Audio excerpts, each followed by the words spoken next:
Wyoming Territory, 1879. The wind had teeth that morning, sharp and cold as it cut across the open plains just west of Rawlins.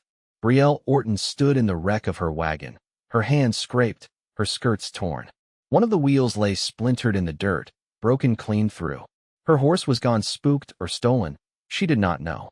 The 3 men she had hired back in Cheyenne City to help her reach Idaho were nothing but dust now, their boot prints fading fast in the rising wind. They had taken her money, her rifle, and everything but the satchel she had tucked under the floorboard. She had been trying to start over, leave behind a life that had crumbled back east, find somewhere quieter to raise her son. "Colton," she called, crouching beside the wagon, her voice tight with worry. A soft whimper answered her.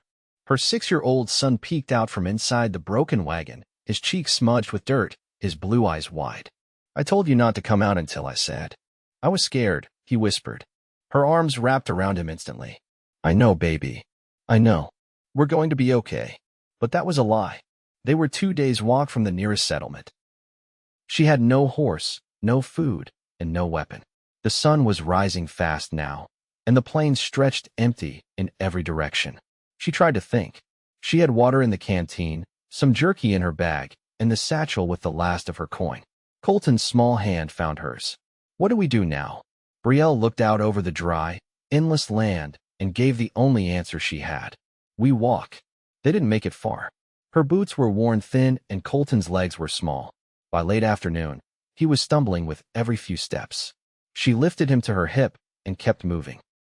Every hour felt like a mile deeper into nowhere. Then, just as the sun began to dip low, she saw movement in the distance. A figure on horseback, dark against the reddening sky. She stopped, heart thudding. The rider came closer, slow and steady. Not one of the men who had left her. This man rode different, quiet, with purpose. He stopped 10 paces from her, slid down from his horse, and stood tall. His dark eyes scanned the wagon wreck in the distance, then dropped to her face. "You are far from the trail," he said. His voice was calm, deep. His hair was long and braided, his buckskin shirt worn smooth from use. "I was going west," Brielle said. "Our wagon broke. The men who were helping us left." His gaze moved to Colton, who clung to her shoulder. "Your child?" "Yes." He stepped closer and knelt to Colton's level. "What is your name?" "Colton," the boy whispered, eyes wide.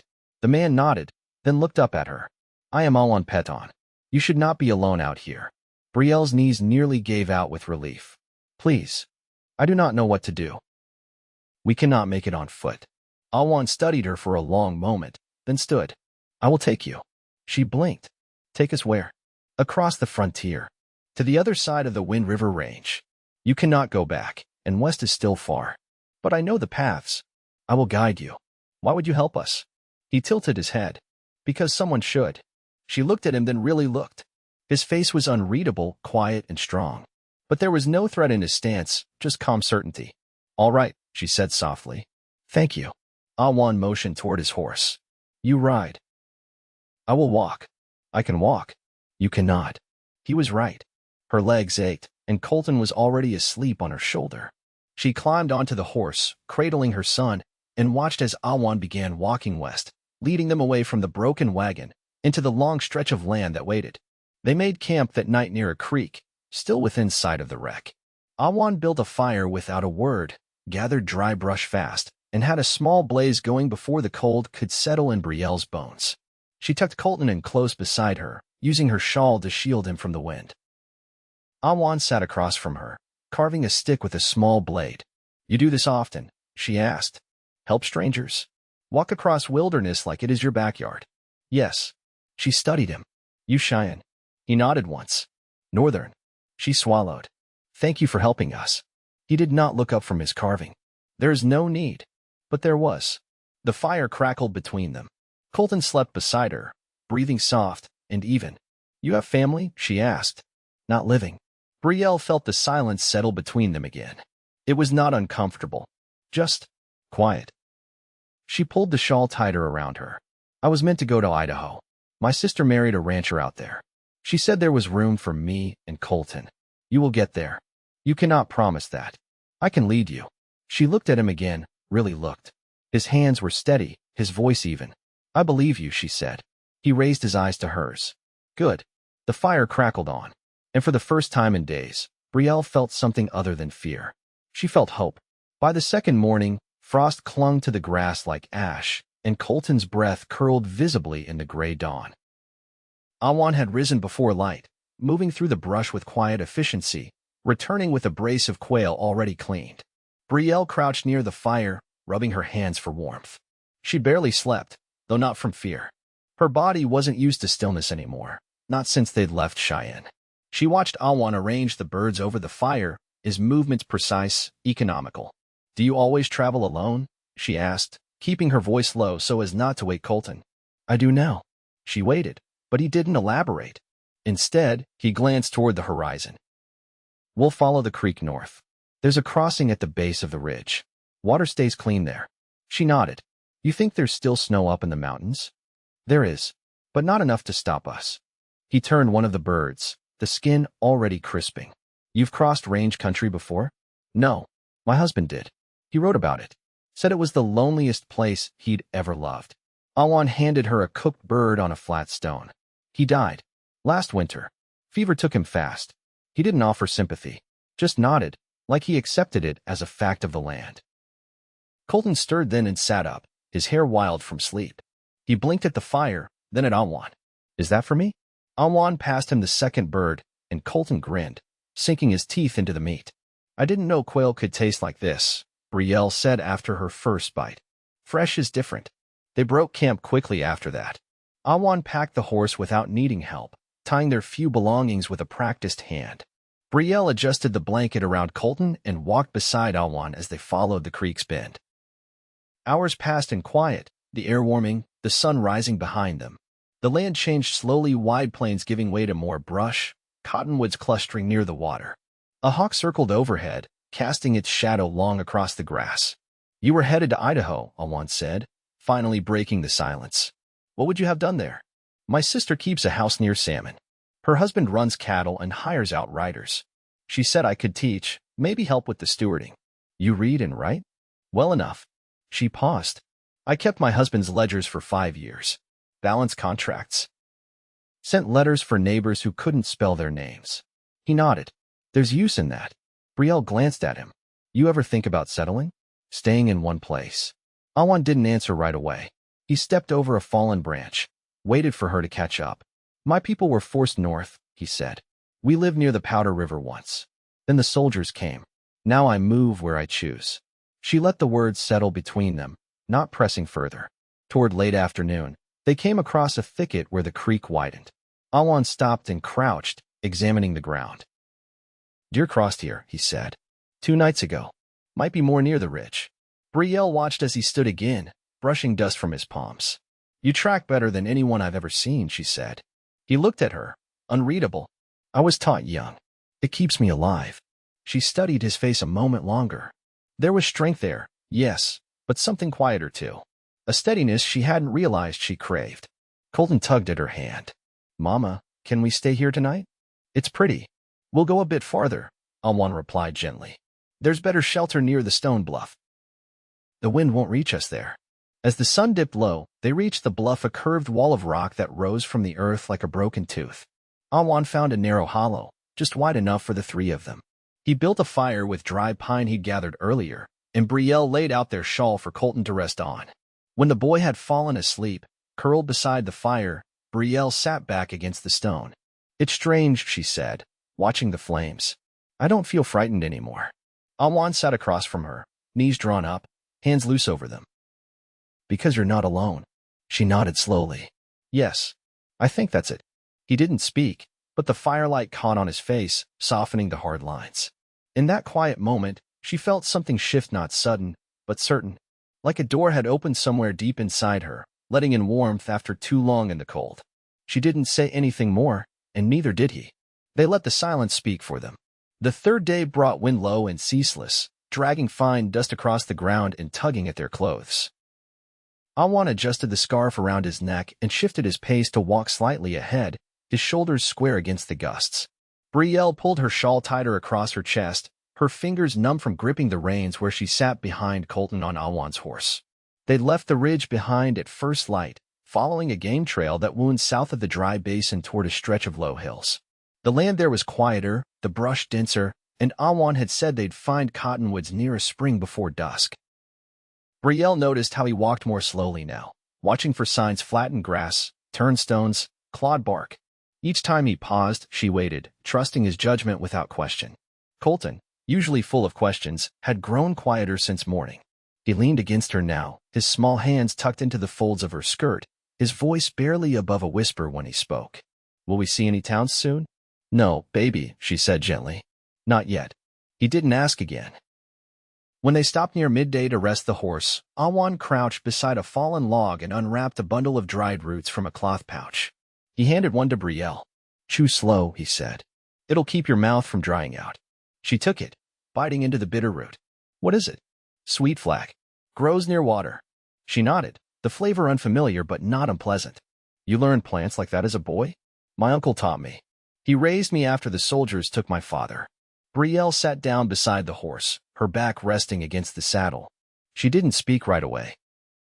Then, after a moment, "I never knew mine. He left before I was born." Awan looked at her, his expression unreadable. "Still, you made a family." She glanced at Colton, who was stacking pebbles quietly near a patch of grass. "I tried." They rode again after a short rest, the terrain shifting as they climbed. Rocks jutted more frequently from the earth now, and the trail narrowed until Awan had to lead the horse carefully between outcroppings. Late in the afternoon, they passed through a natural arch of stone, and beyond it, the land opened into a shallow valley, green and gold beneath the fading sun. Awan stopped at the edge, scanning the land below. "There," he said, pointing toward a cluster of trees near the far end. "Water runs through there year-round." Brielle followed his gaze. "It's beautiful." He didn't answer, but she saw the faint tension leave his shoulders. They reached the spring before dark. The water trickled from beneath a sloped rock shelf, pooling into a narrow stream that wound through the trees. Awan knelt and cupped the water in his hands, drinking slowly before filling their canteens. Brielle sat with Colton near a mossy patch, laying out the last of the dried meat and cornmeal cakes. As they ate, the light softened, and the wind finally stilled. Awan sat nearby, his gaze turned toward the tree line. "You think they'll follow?" Brielle asked, her voice low. He didn't look at her. If they were going to, they would have already. She exhaled, long and slow. "I keep wondering why they left us alive." "Cowards don't need reasons," he said. "They only need an open path." She nodded, her jaw tight. Colton had fallen asleep before the stars came out. She laid him beside the fire, using her shawl to cover him. When she stood again, Awan was still seated, his back against a tree, his arms resting loosely on his knees. "I don't think I've thanked you properly," she said. "You don't owe me thanks." "I might not, but I feel it." He looked up at her then, the firelight catching his face. "You're strong, Brielle. You didn't wait for someone to save you." "I didn't have that choice." "Most people don't," he said. "But some still fall." She stepped closer, her voice quieter now.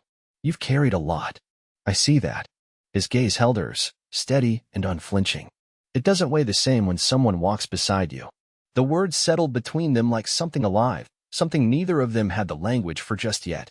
She sat down beside him, close enough to feel the warmth of his arm near hers.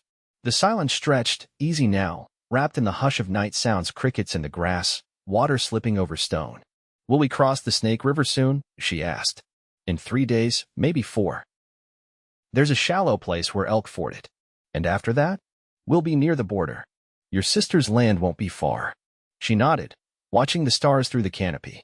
"It's strange. I thought reaching her was the only thing that mattered. But now," he turned slightly toward her. "Now," she went on, "I keep thinking about what comes after." Awan didn't speak, but his presence at her side was answer enough. She let her head rest lightly against his shoulder, just for a moment, just until the wind moved again through the leaves and the fire cracked louder. And he did not move away. By the 4th morning, the trees had thinned, giving way to rust-colored rock and dry grass that whispered underfoot. The path westward sloped gradually now, winding through gulches where lizards darted across sun-warmed stone. Colton rode quiet and alert, his hands balled in the folds of Brielle's skirt, and she could feel the heat rising steadily from the horse's back. Awan paused at a ridge before mid-morning, motioning for them to stop. He crouched down, brushing aside dry leaves with the back of his hand until he uncovered a set of tracks pressed into the soil. He studied them in silence. Was it elk? Brielle asked, shading her eyes. No. Mule riders. 3 of them. Less than 2 days old. She kept her voice even.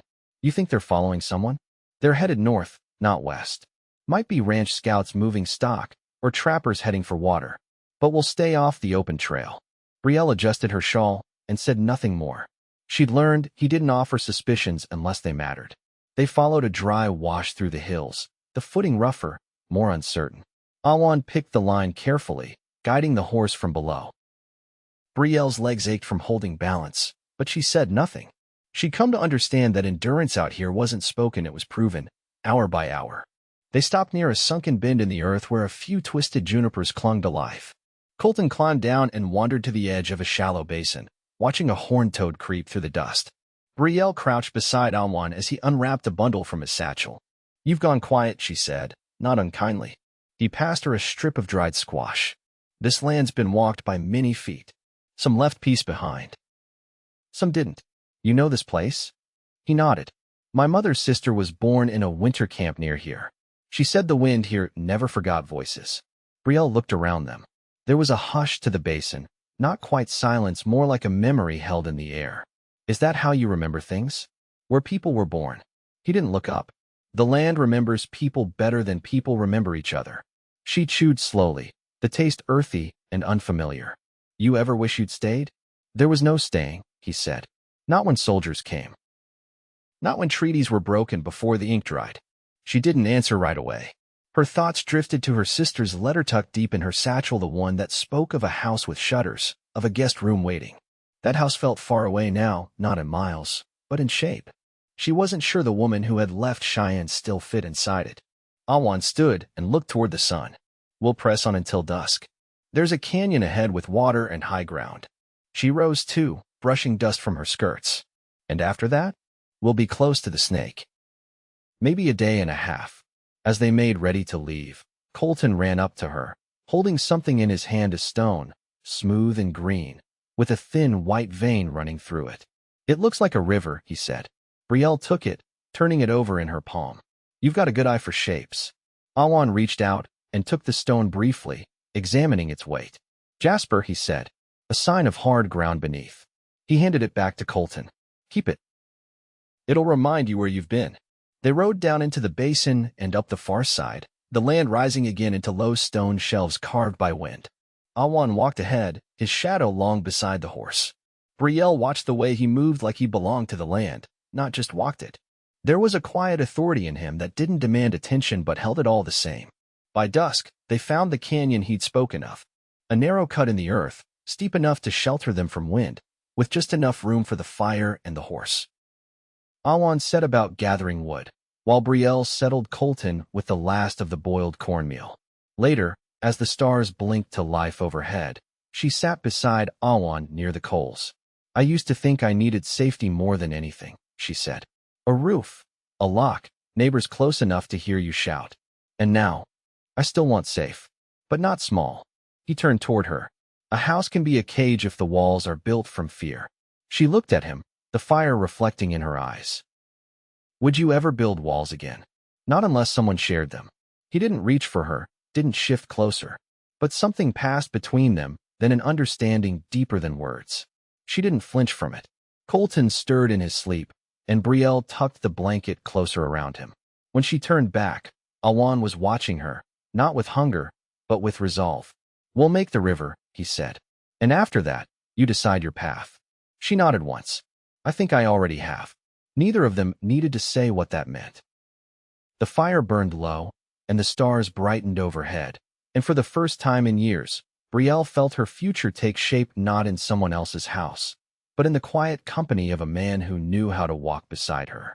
The river came into view late in the afternoon, its broad gray current bending around low banks of stone and driftwood. The air carried a dampness that clung to the skin, and the scent of silt and willow mixed with the sharp tang of horse sweat. Colton leaned forward in the saddle, his voice hushed as he pointed. There it is. Brielle traced the horizon with her eyes. The snake moved slow but wide, its far bank shadowed by cottonwoods and rock. She could see the slope of land beyond, rising into hills that stretched west Idaho Territory just past the trees. Awan stepped to the edge of the rise and crouched beside a stone, studying the water's movement. "The ford is 2 bins down," he said. "We'll make it before nightfall." Brielle shifted Colton's weight and adjusted the saddle blanket. "Current looks steady. It's manageable. We'll walk the horse through. You and the boy stay mounted." They wound down toward the shallows in silence, the only sound the clink of tack and the steady hush of water against stone. When they reached the crossing, the river glinted like hammered pewter beneath the sun, the sky pale with the approach of evening. Awan stepped into the current first, boots sinking into the gravel bed as he led the horse by the reins. The water reached his knees before he was halfway across. Brielle held Colton steady, one arm braced around him, the other gripping the saddle horn. The horse hesitated once, but Awan's voice was calm, sure. "Keep moving. You're all right." The animal obeyed, and together they crossed slow, deliberate, until hooves found dry ground again. Brielle let out the breath she hadn't known she was holding. On the far bank, they paused. The land felt different here, softer somehow, though no less wild. The trees were taller, their leaves already turning gold along the edges. Colton slid to the ground and knelt to pick up a smooth river stone. Awan looked to the west. "Your sister's land lies that way. She said the house is just past the second ridge," Brielle said quietly, "with a fence of split cedar and a barn the color of rust." He nodded but didn't speak. She stepped closer. "You could come, Awan." His eyes turned to hers. "You'd want that. I wouldn't say it if I didn't." He looked past her to Colton, who was arranging stones in a crooked line, then back at her. "I've never lived behind a fence." "You wouldn't have to," she said. "Not unless you wanted one." He was quiet for a long moment, then said, "I don't know what it means to stay. It means waking up beside someone who wants you there.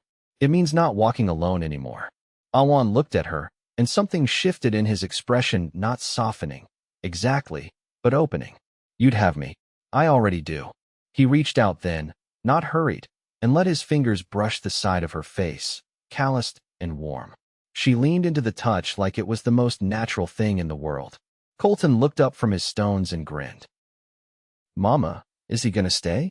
Brielle smiled. "He is." Awan crouched beside the boy. "You mind that?" Colton shook his head. "You found us. That counts for something." They followed the trail west, the sun dipping behind the hills, casting long shadows across the path. It was near dark when the house appeared, a low, whitewashed structure with smoke curling from the chimney and a dog barking somewhere in the yard. A woman stepped out onto the porch, hand shading her eyes. She called out once, then ran down the steps as Brielle dismounted, pulling her sister into a tight embrace. Colton was swept inside for supper, and the women sat on the porch afterward, hands wrapped around tin mugs. Awan stood near the paddock, watching the sky darken. "She's different," the sister said. "Stronger. She had to be." "He yours?" "Not yet," Brielle said softly. "But I think he will be." Later, when the fire in the hearth burned low and Colton slept curled beneath a quilt, Brielle stepped out into the night. Awan stood at the fence line, his silhouette quiet against the stars. She came to him without a word, and he turned to her, the night wind stirring the edge of her skirt. "I was thinking," he said, "about building a place of my own. Something small. Not far from here." She reached for his hand. "We could do it together." He didn't answer right away, but when he did, his voice was sure. "Then let's begin." They stood there a while longer, side by side beneath the open sky, the house behind them warm with promise. 2 seasons passed. The land thawed, then blossomed. Awan built a cabin near the creek, with windows that faced the sunrise and a porch that held their chairs side by side. He kept a small garden, and Brielle taught at the schoolhouse come spring. In the evenings, Colton helped gather wood, his boots just a touch too big, his laughter louder than it used to be. They married in the shade of the cottonwoods, with her sister's family and a few neighbors as witness. Awan wore his uncle's beaded sash, and Brielle stitched her vows into the hem of her dress days before the wedding, quiet and careful. They built a life not behind walls, but in the open, in the choices they made together, in the silence they shared without fear. It wasn't easy every day, but it was honest. It was theirs. And in the stillness of early mornings, with the fire low and the birds just beginning to stir, Brielle would sometimes reach for Awan's hand across the blanket and hold it there, steady and sure. He never let go.